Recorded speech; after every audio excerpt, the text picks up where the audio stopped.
So, I mean, the profiles of the implant is something that patients always ask about. And, if you have the display of the different profiles on your table, automatically everyone is drawn towards the very high profile, which is the very round one. So the misconception is patients will look at this and go, that looks like a breast, whereas this one looks like just a flat pancake.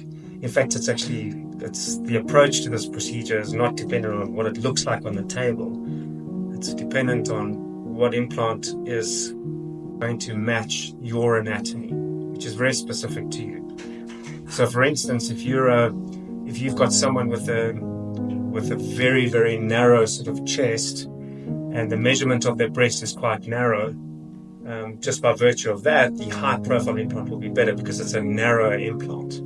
So, for instance, all of these are 300 cc's, so they all weigh the same, but you can clearly see that they're very different. So this would be a low profile, this would be a very high profile. So if you try and put a very wide implant in someone that's super narrow, the implant's not going to fit in properly, it's not going to sit nicely. Same thing is true if you have someone with a wider chest and you put an implant that's too narrow, you're essentially not going to accentuate the cleavage enough, you're going to have these little balls. So very often, in fact, most often, I like the use of low profile and medium profile because it broadens the breast and actually gives you a better cleavage in many circumstances. So yeah, the profile is super important.